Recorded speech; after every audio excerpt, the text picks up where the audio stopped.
तेरे बिन सूने नैन हमारे, तेरे बिन सूने बाट तकत गए सांझ सखारे, तेरे बिन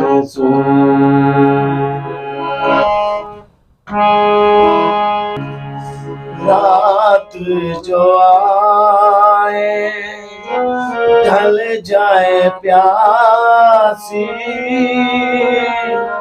दिन का दूजा नाम उदासी, निंदिया नाए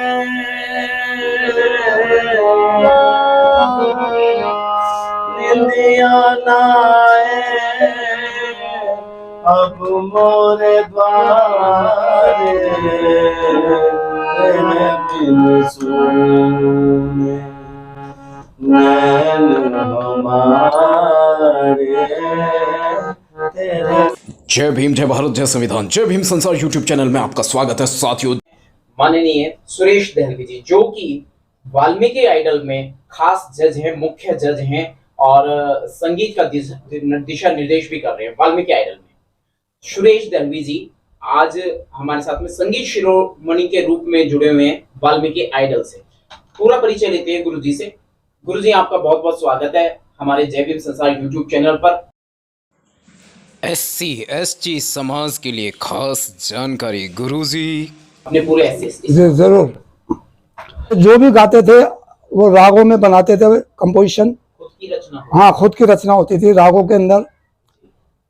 तो आप कहें तो मैं उनकी कुछ बंदिशें एक दो थोड़ी सी सुनाता हूँ।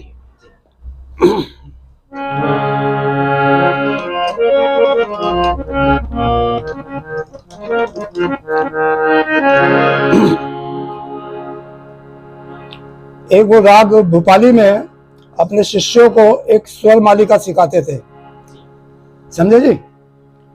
स्वर मालिका जो 3 ताल पर आधारित है, वो क्या मैं थोड़ा सा आपको सुनाता हूँ। राग का परिचय है, वो राग में क्या क्या स्वर लगते हैं।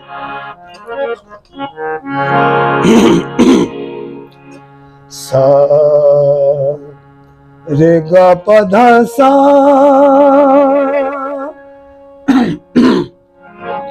सा ध प ग रे ध ध सा,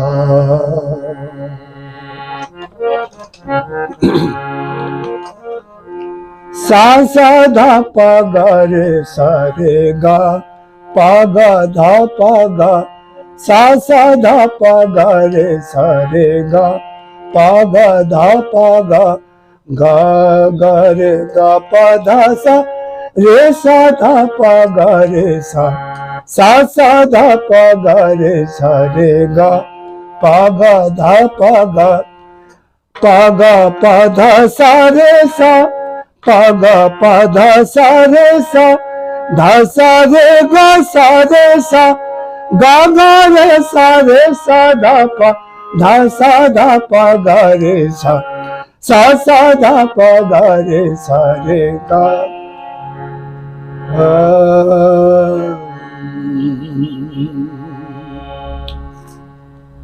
तो ये उनकी कंपोजिशन थी राग भोपाली में, जो एक शाम का राग होता है। तो ये वो अपने शागिर्दों को सबसे पहले सिखाते थे। ये मुझे भी उन्होंने ये सिखाया था। गुरुजी, ये तो एक अपने आप में बहुत अद्भुत परिचय रहा है और आपसे मिलकर ये एक नई जानकारी मिली है कि हमारे समाज के लोग भी शीर्ष पर रहे हैं। हाँ जी। उनका सबसे ज्यादा कोई संगीत ऐसा हो जो फिल्मों में बहुत अच्छा चला हो या कुछ इस तरह का परिचय? उनमें एक खासियत थी, उनके पास फिल्मों के भी बहुत ऑफर आते थे जी। फिल्मों में जो एक फिल्मों में आती हैं। अक्सर आपने देखा होगा राज कपूर की फिल्मों में, जैसे कभी खुशी कभी गम, एक फिल्म आई थी नगीना, उसमें ऋषि कपूर की मदर बनी है वो सुषमा सेठ, वो हमारे पिताजी की शिष्य रही हैं।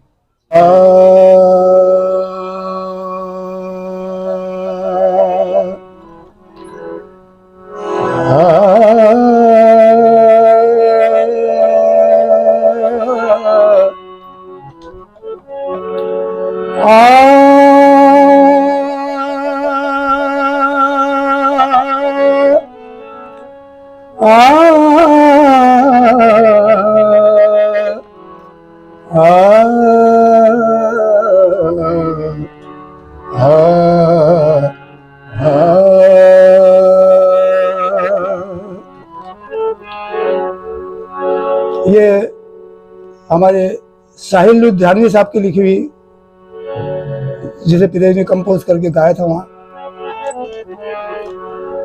चले आए मैं खाने में पीने,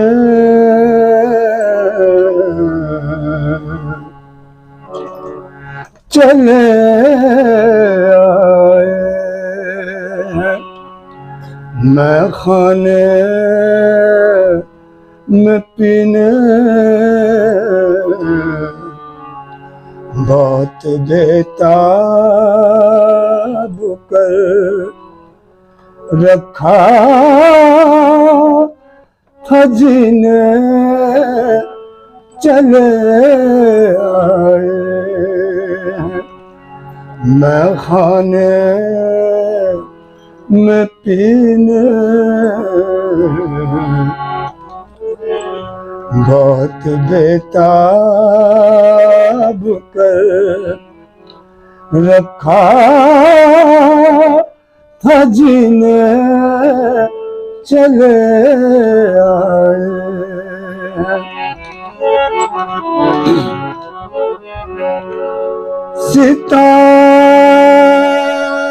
सितारे से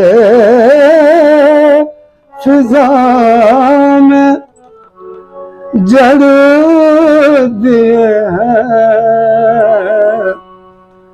सितारे से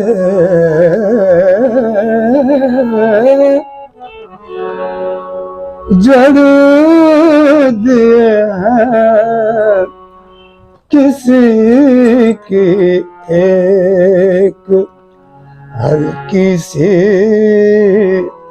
हंसी ने, बहुत बेताब कर रखा था जीने, चले आए मैं खाने में पीने।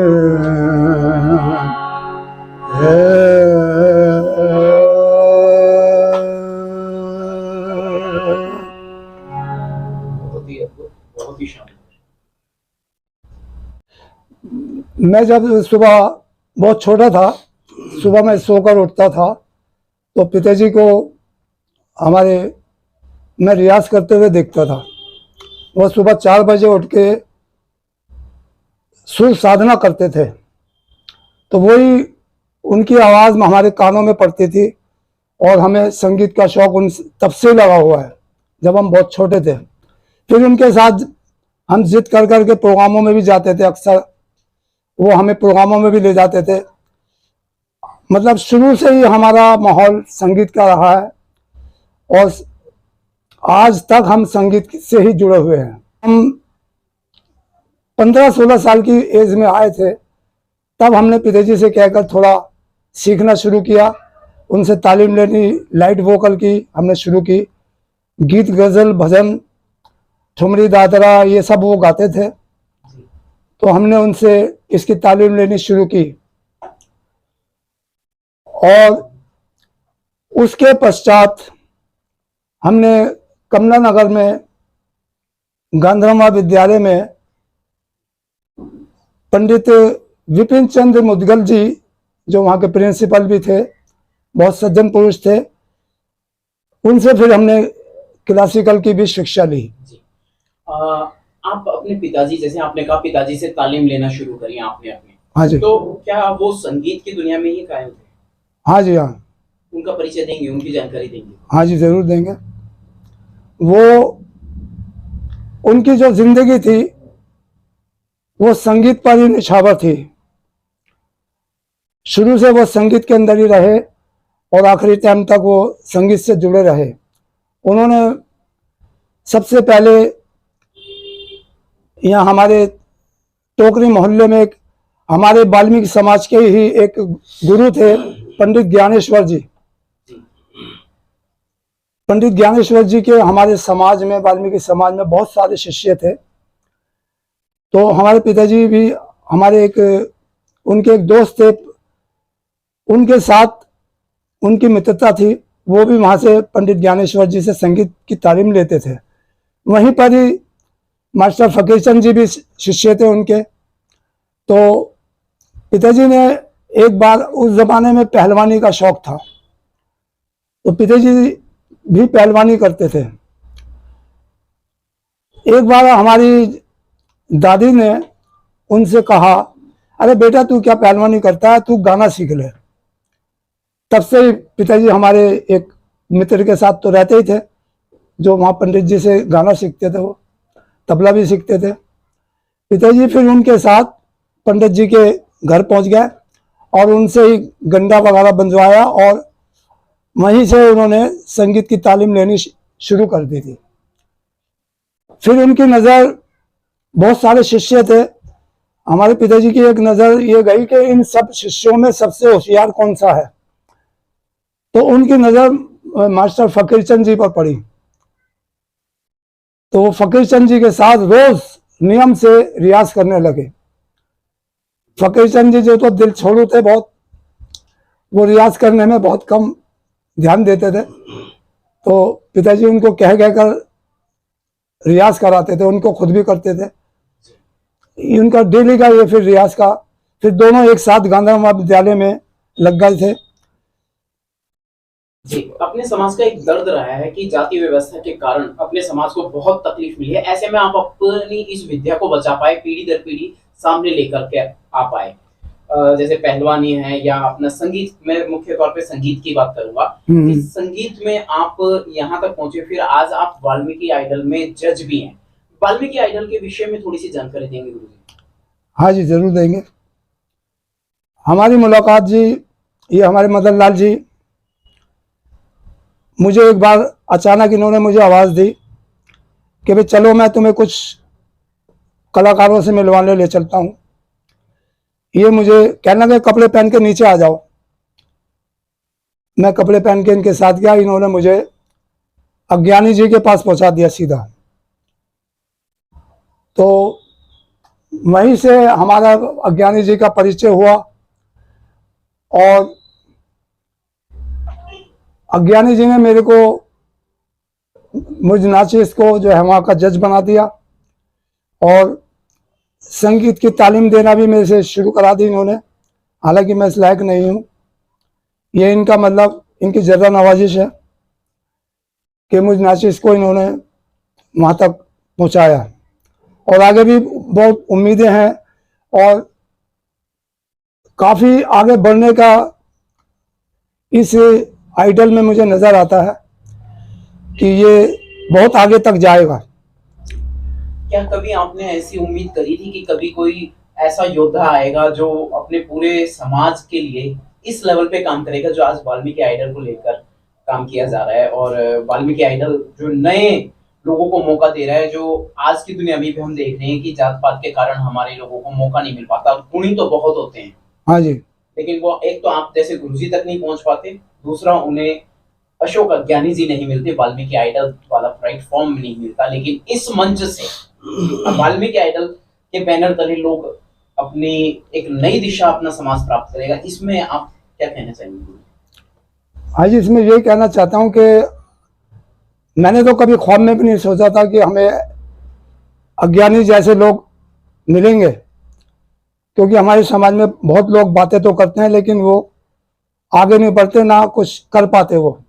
लेकिन एक पहले शख्स हमें अज्ञानी जी मिले हैं ऐसे कि जो इन्होंने कहा वो कहने से पहले इन्होंने उसको काम को करके दिखाया है। तो ऐसे बहुत कम लोग होते हैं। अगर ऐसे 2-4 लोग और हो जाए तो वाल्मीकि समाज का नाम रोशन हो जाएगा और हमारे बड़े फनकार और इसमें जो आने वाले हैं वो बहुत तरक्की करेंगे। और एक बात अक्सर देखने में आती है कि हमारे ही समाज के लोग ज्यादातर संगीत की दुनिया में हैं। हाँ जी, ऑर्केस्ट्रा वगैरह में मैं भी 20-30 साल काफी संघर्ष किया है, तो ऑर्केस्ट्रा वगैरह में या संगीत की दुनिया में बड़े बड़े जगहों पे, जैसे अभी आपने आपके पिताजी का नाम लिया, कि मैंने सुना है कहीं से कि आपके पिताजी भी एक बहुत बड़ी शख्सियत रहे हैं, उन्होंने फिल्मों में भी संगीत दिया है। जी हाँ, वो हमारे वाल्मीकि समाज में बहुत सारे कलाकार हुए हैं जो रेडियो से भी गाते थे और इधर उधर उन्होंने अच्छा नाम रोशन किया है। लेकिन हमारे वाल्मीकि समाज में 3 कलाकार ही ऐसे आए हैं जो सबसे मुश्किल जो एक स्टेज होता है कॉन्फ्रेंस स्टेज, उस पर हमारे 3 ही कलाकार वाल्मीकि पहुंचे हैं। सबसे पहले मास्टर फकीरचंद जी, उसके बाद हमारे पिताजी और उसके बाद चंद्र मोहन। ये 3 शख्सियत मतलब ऐसी जगह पे पहुंचे, बाकी और कोई नहीं पहुंचा आज तक। बाकी रेडियो वगैरह टीवी वगैरह पे तो लोग गाते बजाते हैं, लेकिन वहां जाना बड़ा मुश्किल काम है। वहां वही लोग पहुंचते हैं कॉन्फ्रेंस स्टेज पर जो विश्व विख्यात लोग होते हैं, जो तपस्वी लोग होते हैं। रेडियो पे तो आप रिश्वत दे के भी गा लीजिए, टीवी पे भी आप गा सकते हैं, लेकिन वहां पर ऐसा नहीं है। कॉन्फ्रेंस स्टेज पर वहां पे एबिलिटी ही देखी जाती है। तो ये हमारे 3 वाल्मीकि कलाकार वहां पहुंचे हैं। आपके पिताजी का पूरा नाम, परिचय थोड़ा सा? हाँ जी, उनको गुरु हेमचंद जी कहते थे जी, और उनको महाराज जी भी बहुत लोग उनके मिलने वाले, क्योंकि पंडित शांता प्रसाद जी जो बनारस के तबला वादक हुए हैं, ये नाम उन्होंने ही दी थी, क्योंकि वहाँ महाराज का बहुत चलन है। तो वो भी हमारे पिताजी को महाराज जी कहते थे हमेशा। तो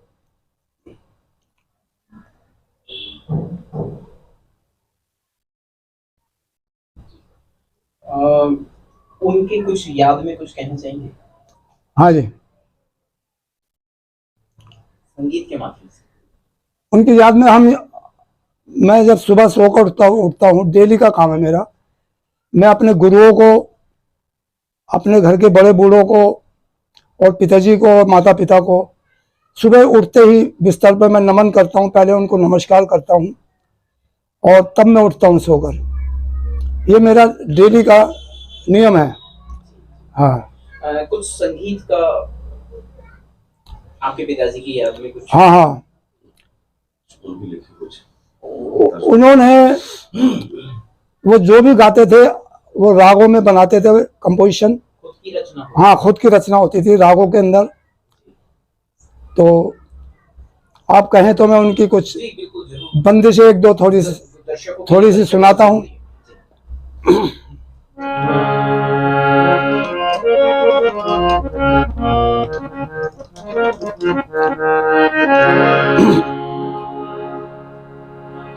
एक वो राग भोपाली में अपने शिष्यों को एक स्वर मालिका सिखाते थे, समझे जी?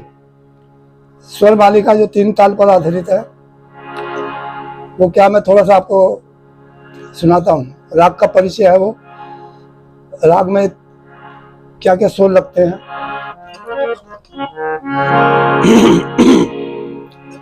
सा रे ग प ध सा,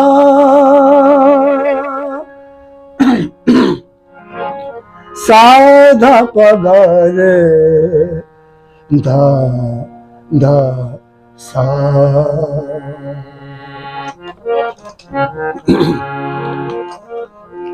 सा सा ध प ग रे सा रे ग प ग ध प ग, सा सा ध प ग रे सा रे ग प ग ध प ग, गा गा रे गा पा धा सा रे सा धा पा गा रे सा धा पा गा रे सा रे गा पा गा धा पा गा पा धा सा रे सा पा गा पा धा सा रे सा धा सा रे गा सा रे सा गा गा रे सा धा पा गा रे सा धा पा गा रे सा रे गा।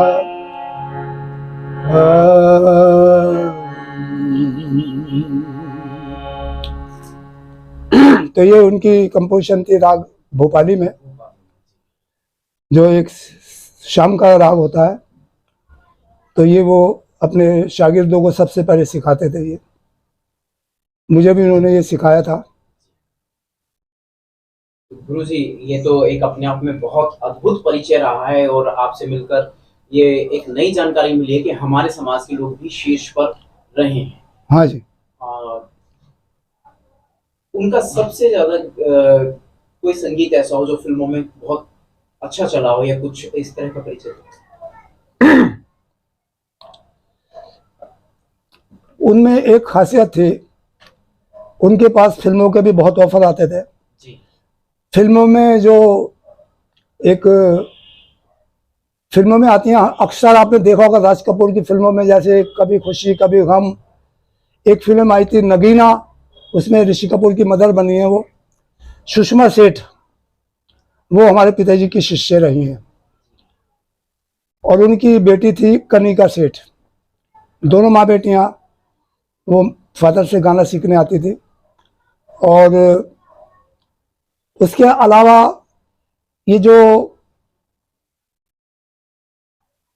जिन्होंने करीना कपूर से शादी करी है, सैफ अली खान, सैफ अली खान की जो मिसेस थी पहली, अमृता सिंह, वो भी हमारे पिताजी से गाना सीखती थी पहले।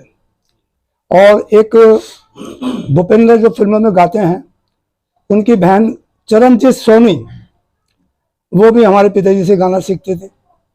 तो ऐसे बहुत सारे फिल्म इंडस्ट्री के लोगों ने भी संगीत सीखा उनसे, और वो हमेशा ईमानदारी से संगीत सिखाते थे। कभी पैसे का लोभ लालच उन्होंने कभी नहीं किया।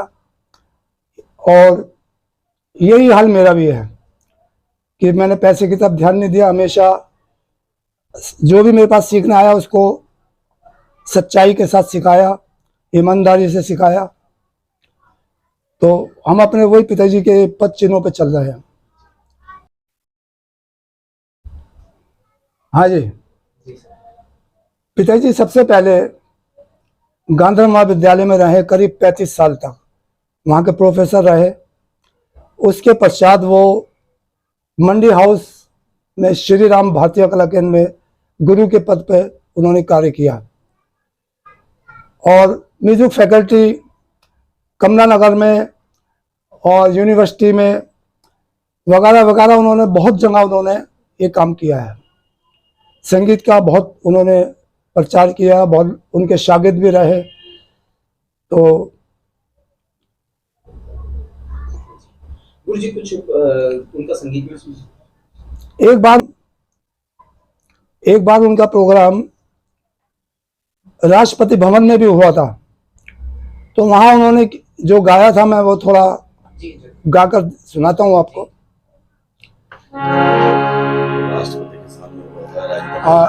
उस टाइम राष्ट्रपति राजेंद्र प्रसाद जी थे और राधा कृष्ण जी उपराष्ट्रपति थे। उनके सामने ये प्रोग्राम रखा गया था, जो कि हमारी एल्बम में भी फोटो है उनके अभी।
हमारे साहिल लुधियानवी साहब की लिखी हुई, जिसे पिताजी ने कंपोज करके गाया था वहां।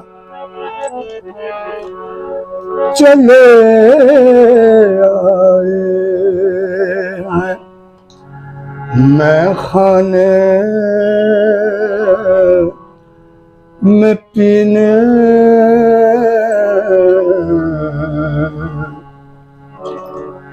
चले आए हैं मैं खाने में पीने, बहुत बेताब कर रखा था जीने, चले आए मैं खाने में पीने, बहुत बेताब कर रखा था जीने, चले आए।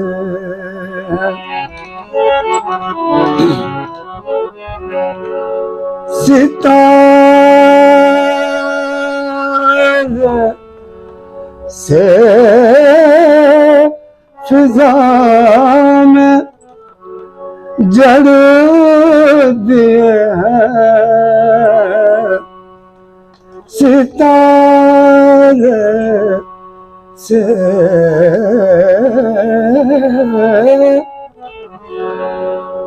जड़ दिए हैं, किसी की एक हर किसी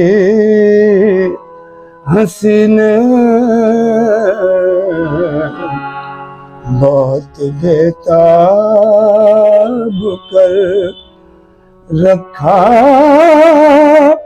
था जीने, चले आए मैं खाने में पीने।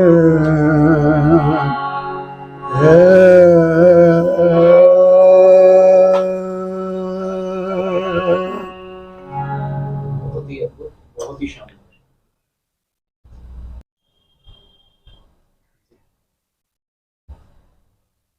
गुरुजी, वाल्मीकि आइडल के विषय में थोड़ी सी जानकारी दीजिए कि यहाँ पे दिग्गज खिलाड़ी भी आ रहे हैं, नए नए खिलाड़ी भी आ रहे हैं, आप सभी को संगीत की दुनिया में अच्छा खासा जजमेंट भी कर रहे हैं और परिचय भी दे रहे हैं, और कुछ मैंने तो देखा है कि निःशुल्क ट्रेनिंग भी चल रही है, इसके विषय में? जी हाँ, जी हाँ। हमारे बहुत सारे बच्चे तो ऐसे हैं कि जो आवाज़ बहुत अच्छी है उनकी, लेकिन उन्होंने संगीत की तालीम नहीं ली। अब वो मैं उनको क्लास दे रहा हूँ, तो वो उन्होंने कभी ज़िंदगी में ऐसी क्लास अटेंड नहीं की है, तो वो बड़े खुश भी हो रहे हैं। अब वो कह रहा हमने तो आज ये पहली बार देखा कि ऐसा भी होता है इसमें। तो अगर वो बच्चे मेहनत करेंगे और लगन से करेंगे तो वो बहुत अच्छा भी गा सकते हैं, क्योंकि ये मेहनत का ही काम है। इसको दूसरी भाषा में कहते हैं लोहे के चने हैं ये। जी, ये बात तो सही है। हाँ, बहुत इसमें जैसे रोज खाना पड़ता है ऐसे रोज गाना भी पड़ता है। एक दिन आप खाना ना खाएं तो आपका शरीर कैसा हो जाता है, ऐसे ही एक दिन आप गाना ना गाएं तो इसमें भी बहुत फर्क पड़ जाता है। तो गाना और खाना ये दोनों चीजें डेली की चीजें हैं ये। जी, रियाज के विषय में थोड़ी सी जानकारी देंगे गुरुजी, हमारे संगीत प्रेमियों के लिए, जो लोग संगीत की दुनिया में अपना जीवन लेकर आना चाहते हैं? हाँ, उनके लिए मैं यही कहूँगा कि वो नियम से मतलब सीखें इस काम को और इसमें रियाज करें, तभी वो उन्नति कर पाएंगे।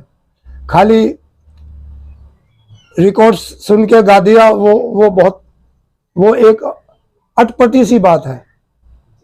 तो ये जो इतने दिग्गज कलाकार हैं, जो कोई मोहम्मद रफी की आवाज में गा रहे हैं और कोई लता मंगेशकर की आवाज में गा रहे हैं, मतलब बड़े बड़े कलाकारों को वो हूबहू कॉपी कर रहे हैं। किशोरदा में मुकेश रफी जी को, इनको गाना बहुत जटिल प्रक्रिया है, हाँ। लेकिन वो नेचुरली इनको बहुत अच्छे ढंग से गा पा रहे हैं। या यूं कह लीजिए भारत है, भारत में इस तरह की पद्धति भी है गॉड गिफ्ट मानते हैं इसको। हाँ जी। बहुत अच्छा मंचों पे कार्यक्रम करते हैं, हजारों लाखों रुपए वो कमाते हैं, लेकिन बावजूद उसके वो आपके शागिर्द बने हुए और आपसे ट्रेनिंग ले रहे हैं। वो कह रहे हैं हमने हारमोनियम ये सब पे रियाज जैसी भूमिका हम पहली हाँ, बार देख पहली बार देख रहे हैं। तो उनमें भी कमी है क्या? हाँ, ये कमी है उनमें भी। सबसे बड़ी कमी तो यही है कि वो संगीत नहीं सीखते भाई। वो एक कहावत है ना कि अधूरा आर्ट 22 से बेइज्जती होता है। किसी भी काम में आप पूरा काम उस काम को मत सीखिए, तो वो कहीं ना कहीं आपको बेइज्जती करा देगा वो काम। तो ऐसे ये संगीत है, संगीत सीखते नहीं है लोग, सिर्फ सुन सुन कर ही गा देते हैं बस। अगर वो सीखें, रियाज करें तो वो बहुत अच्छा गा सकते हैं। हमारी समाज के कुछ बच्चे इस तरह से भी युवा कलाकार सामने आ रहे हैं जिन्होंने अलग अलग मंचों पे गाया है और वो रैप सिंगिंग चल रही है। हाँ हाँ, इसके बारे में क्या कहेंगे? वो जो रैप कंपोजिशन खुद करते हैं, खुद गाते हैं, वो क्या संगीतबद्ध है या संगीत से बाहर? देखो रैप के लिए तो मैं तो कुछ कह नहीं सकता। रैप शैली जी। हाँ, रैप शैली जो है ये तो आजकल मतलब हमारा हिंदुस्तानी कल्चर तो नहीं है, ये इंडियन क्लासिकल म्यूजिक नहीं है। ये रैप तो एक बाहर का मुल्क का है, तो उसके लिए तो मैं कुछ कह नहीं पाऊंगा, क्योंकि हम तो शुरू से ही इंडियन क्लासिकल से जुड़े रहे हैं। मेरे फादर भी जुड़े रहे हैं, मैं भी जुड़ा हुआ हूँ। और जो इंडियन क्लासिकल में जो मज़ेदारी है वो रैप में नहीं देखी हमने। जी गुरुजी, परिचय के रूप में एक बार घराना जानना चाहूंगा, कौन सा घराना? जी हाँ, हमारा जो घराना है जी वो वैसे पंडित ज्ञानेश्वर जी का घराना माना जाता है, क्योंकि उन्हीं से तालीम ली है, उन्हीं से सीखा है सब कुछ। शुरुआत वहीं से, संगीत की नींव वहीं से हमें हासिल हुई है। और वैसे दिल्ली घराना हमारा माना जाता है संगीत के लिए। हाँ जी, और संगीत की अच्छी नॉलेज है इनको। जी साथियों, हमारे साथ में एक और दिग्गज हस्ती मौजूद है इस वक्त, स्क्रीन पे आप देख रहे हैं उन्हें। रेस्पेक्टेड मदन लाल जी, जो कि संगीत की दुनिया में रिदमिस्ट हैं, तबला, ढोलक और सिंगर भी हैं। सिंगर भी बहुत अच्छे हैं। हालांकि इन दिनों थोड़ा सा गले में प्रॉब्लम है, थोड़ा सा बीमार चल रहे हैं, लेकिन फिर भी सर आपका परिचय प्लीज। मेरा तो परिचय कुछ भी नहीं। मेरा नाम मदन लाल है। मैं मास्टर सुरेश चंद्र जी के साथ ही हमेशा इन्हीं के साथ रहा हूँ। म्यूजिक का शौक मुझे इन्हीं के घर से लगा है। इनके फादर गुरु हेमचंद जी श्री राम भारतीय कला केंद्र में लाइट वोकल के प्रोफेसर थे। गांधी महाविद्यालय ITO पे लाइट वोकल के प्रोफेसर थे। कमला नगर गांधी महाविद्यालय में भी लाइट वोकल के प्रोफेसर थे। और मैं हमेशा यहाँ उनको सुनता था। उसी यहीं से शौक लगा, यहीं से इनके साथ सुरेश गुरु जी के साथ ही मैं कभी तबला, कभी ढोलक, कभी नाल मैं इनके साथ बजाता था और यहीं से मैं सीखा। गुरुजी ही आपके गुरुजी? मेरे गुरुजी यही हैं। इनकी बदौलत आज आप संगीत की दुनिया में बहुत बेहतरीन रूप में जा रहे हैं। तो सर मैं आपसे इतना जानना चाहूंगा, जैसे कि आपने कितने साल लगभग हो गए, 20-25 साल हो गए, ज्यादा टाइम हो गया आपको कंटिन्यू? ज्यादा ही ये मेरे को कोई 30-35 साल हो गए हैं। मैं 30-35 साल से इनकी संगत में हूँ जी। बहुत सारे लोग इस प्लेटफॉर्म पे आने चाहते हैं। आप वाल्मीकि आइडल में भी जुड़े हुए हैं गुरुजी के साथ ही। और मैं जैसे कि वाल्मीकि आइडल जिस सोच से बनाया गया है, ये प्लेटफॉर्म तैयार किया गया कि हमारे SC/ST लोगों को मौका नहीं मिल पाता। प्रतिभा तो होती है लेकिन वो दम घोट देती है। लोगों को 30-30 साल गुजर जाते हैं लेकिन वो मुकाम नहीं मिल पाता, वो प्लेटफॉर्म नहीं मिल पाता। तो ऐसे में वाल्मीकि आइडल इस काम को करके दिखा रहा है। इस पे आप क्या कहना चाहेंगे? किसी शायर ने लिखा है कि हजारों साल से नरगिस अपनी बेनूरी पर रोती है और बड़ी मुश्किल से होता है चमन में दीदावर पैदा। हमारे वाल्मीकि को तो कोई आगे लाना नहीं चाहता। हमारे अशोक ज्ञानी जी ने ये प्लेटफॉर्म हमें दिया है, तो मैं उनका बड़ा शुक्रगुजार हूँ कि उन्होंने वाल्मीकि आर्ट के बारे में, वाल्मीकियों की कला के बारे में कुछ सोचा, उन्हें ये प्लेटफॉर्म दिया। और वो हमें ये प्लेटफॉर्म में और आगे तक ले जाएगा। हम शायद इंडियन आइडल या फिल्म इंडस्ट्री में भी जाके गा सके जी और अपनी अपनी कला का लोहा मनवा सके। जी सर। सर हम तो चाहते हैं कि हमारे वाल्मीकि कला निखरे, आगे बढ़े। हमें कोई किसी प्लेटफॉर्म पे मौका नहीं देता, जी इसीलिए हमारे अशोक ज्ञानी जी ने ये वाल्मीकि आइडल का प्लेटफॉर्म तैयार किया है जी और इस पे हम उनके साथ कंधे से कंधा लगाकर जी कोशिश करेंगे जी और अपने वाल्मीकियों की कला को निखारने की जी। पूरी तैयारी में बैठे हैं। मतलब पूरा SC ST समाज यानी पूरा शेड्यूल कास्ट शेड्यूल ट्राइब समाज के जो लोग हैं, बैकवर्ड जो लोग हैं, वो यहाँ आकर अपनी प्रतिभा को निखार भी सकते हैं और प्रस्तुत भी कर सकते हैं। बिल्कुल बिल्कुल बिल्कुल कर सकते हैं। तो कुल मिलाकर सर आपने क्या संघर्ष देखा, आपको तो गुरुजी मिल गए, आप बहुत एक तरीके से कहेंगे लकी रहे, सौभाग्यशाली रहे कि आप विनर रहे, तो गुरुजी आपको मिल गए थे। लेकिन सभी को गुरुजी उपलब्ध नहीं हो पाते, नहीं मिल पाते, नहीं पहुंच पाते, तो उस पर क्या कहेंगे सर? संघर्ष बहुत करना पड़ता है। उस पर तो मैं यही कहूँगा कि गुरु जी ने फ्री क्लास स्टार्ट की है।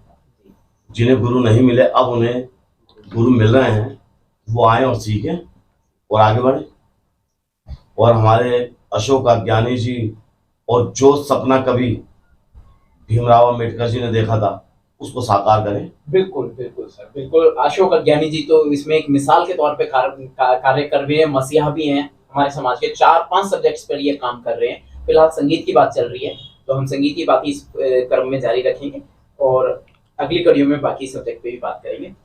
हमारी जो दिव्य हस्ती है गुरु जी, एक गीत हो जाए मदन लाल जी का। कोई बात नहीं सर, आप तो पहुंचे हुए कलाकार हैं। सुहाने चांद रातें सुंदर।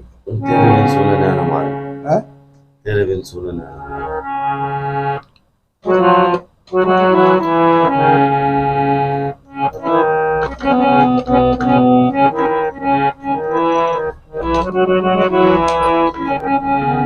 मैं कोशिश करूंगा रवि साहब का। तेरे बिन सुने नैन हमारे, तेरे बिन सुने बाट तकत गए सांझ सखारे, तेरे बिन सुने नैन हमारे, तेरे बिन सुने ओन देखे ओन जाने, कौन है तू मोए कुछ तो बता रे। रात जो आए रात जो आए, रात जो आए ढल जाए प्यासी, दिन का है दूजा नाम उदासी। निंदिया नाए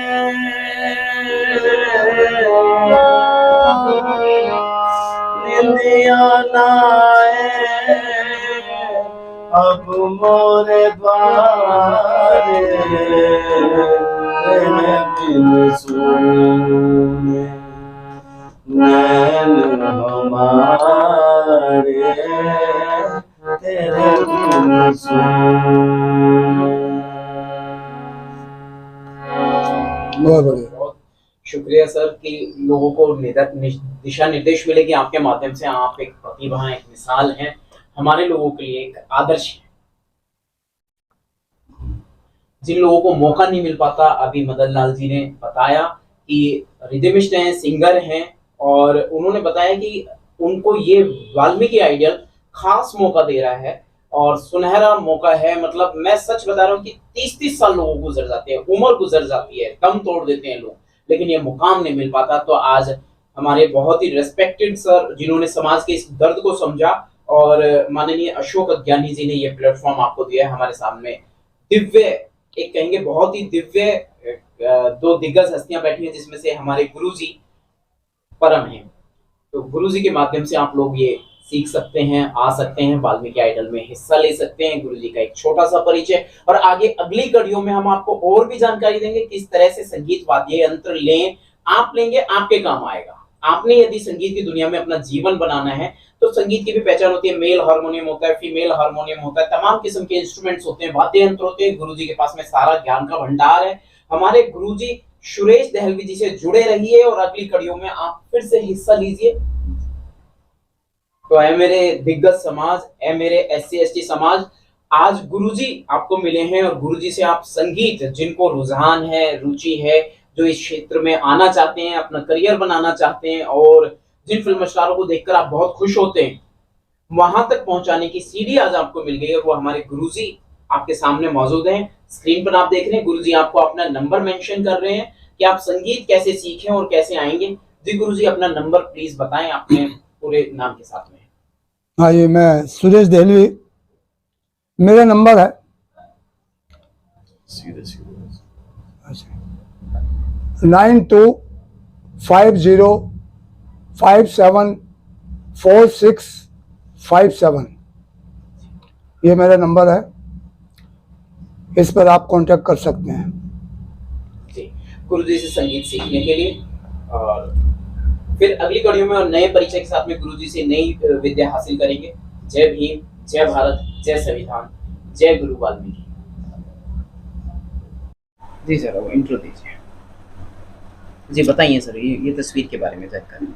ये अमेरिकन एम्बेसी में हो रहा है ये प्रोग्राम जी, और ये पंडित तीरथ राम आजाद डांस कर रहे हैं, कथक। ओके जी, ठीक है, हो गया सर। जी जी सर, इनका विषय पंडित तीरथ राम आजाद डांस कर रहे हैं, साथ में ये हारमोनियम पर गुरु हेमचंद जी बैठे हैं, जी, और तबले पर सीताराम जी बैठे हैं। ओके सर जी। नेक्स्ट एक राष्ट्रपति वाला भी। ये श्री राम भारतीय कला केंद्र में सरस्वती पूजन का आइटम चल रहा है, जो ये सारे स्टूडेंट हैं गुरु हेमचंद जी के साथ। एक सेकंड सर, ये फोटो जी, ओके। ये तो बोल दिया। आगे बढ़ा सारे। उनका मुंह इस साइड में है। राष्ट्रपति भवन में, हाँ जी, बताओ राष्ट्रपति भवन के बारे में। ये राष्ट्रपति भवन में कार्यक्रम हो रहा है। उस समय के राष्ट्रपति राजेंद्र प्रसाद जी बैठे हैं, जी, और उपराष्ट्रपति राधा कृष्ण जी बैठे हैं, जी। सर्वपल्ली राधा कृष्ण। कौन से सन की बात है सर ये, लगभग अंदाजन? ये तो खैर इस टाइम याद नहीं ये है। होगी, अंदाजा आप ही बता दो। कौन तक रहे थे? ओ 52-57 के बीच की तस्वीरें आपको दिखा रहे हैं। हाँ एक हाँ तरीके से दुर्लभ तस्वीरें आप देख रहे हैं संगीत हाँ, की दुनिया में। जी हाँ। मास्टर हेमचंद जी, हमारे गुरुजी के पूजनीय पिताजी। महाविद्यालय में जी। डांस की क्लास चल रही है। गंधर्व महाविद्यालय में, हाँ जी, डांस की क्लास चल रही है, जी, जिसमें पंडित दुर्गा दास जी हैं और तीरथ राम आजाद हैं। जी, हारमोनियम पर हमारे पिता गुरु हेमचंद जी बैठे हैं। जी, बताइए।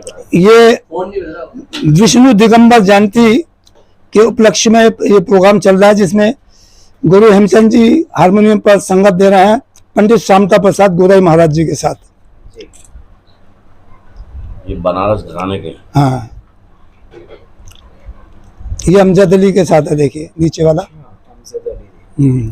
पर ये संतूर वादक, नहीं, सरोद वादक। सरोद वादक, सरोद वादक अमजद अली खान के साथ उस्ताद अमजद अली खान। हमारे पिताजी गुरु हेमचंद जी बैठे हैं, और तबले पर हैं पंडित श्यामता प्रसाद जी। ये भी कॉन्फ्रेंस स्टेज का प्रोग्राम है। इसमें पंडित श्यामता प्रसाद जी के खलीफा पंडित रंगनाथ मिश्रा जी तबले पे संगत कर रहे हैं, और हमारे पिताजी गुरु हेमचंद जी हारमोनियम पर संगत कर रहे हैं। ये आगे बढ़ा, और ये वाला ले लो, नीचे का ले लो। ये गज़ल गाते हुए समय हमारे पिताजी गुरु हेमचंद जी के साथ तबले पर सुभाष निर्माण तबला वादक संगत कर रहे हैं। दुर्लभ फकीर चंद जी, ये पिताजी हेमचंद जी के साथ तबले पर विश्व विख्यात तबला वादक मास्टर फकीर चंद जी सोलो तबला पेश करते हुए। और आगे बढ़ा भाई।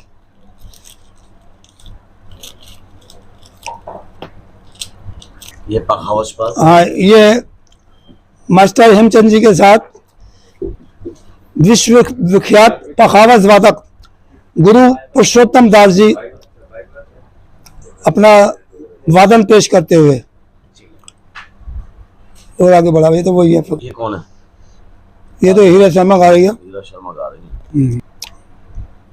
ये कौन, ये कहाँ का है? ये मंडी हाउस में गजल गायन गुरु हेमचंद जी पेश कर रहे हैं। ये वहाँ का फोटो है। और आगे कर। ये गाते हुए मुद्रा में ये वाला फोटो सही रहेगा इनका एक। हाँ, ये गजल का एक कार्यक्रम पेश करते हुए। गुरु हेमचंद जी। हाँ जी। वाल्मीकि उत्सव में जो प्रोग्राम था उसका, ये इसमें बैठे हैं हारमोनियम पर गुरु हेमचंद जी संगत कर रहे हैं हीरा शर्मा गायिका के साथ, तब और पखाव ये संगत कर रहे हैं उनके हस्बैंड सीताराम जी। इसमें B.R. टमटा बैठे हुए हैं और सरदार बूटा सिंह जी भी बैठे हुए हैं। ठीक है जी। ये डांस का आइटम चल रहा है। ये प्रिंसिपल की लड़की माधवी का नृत्य कार्यक्रम चल रहा है, जिसमें गुरु हेमचंद जी हारमोनियम पर लहरा दे रहे हैं। ये गुरु हेमचंद जी। हाँ, ये भी वही है। वादक के रूप में। हाँ, देखिए, कई वाद्य यंत्र वो मतलब एक तरीके से संगीत के गुरुजी हैं, तो फिर गुरुजी संगीत शिरोमणि आप विभिन्न रूप में उनको देख रहे हैं। यहाँ सरोद बजा रहे हैं। पुरानी तस्वीरें ताजा हो रही हैं।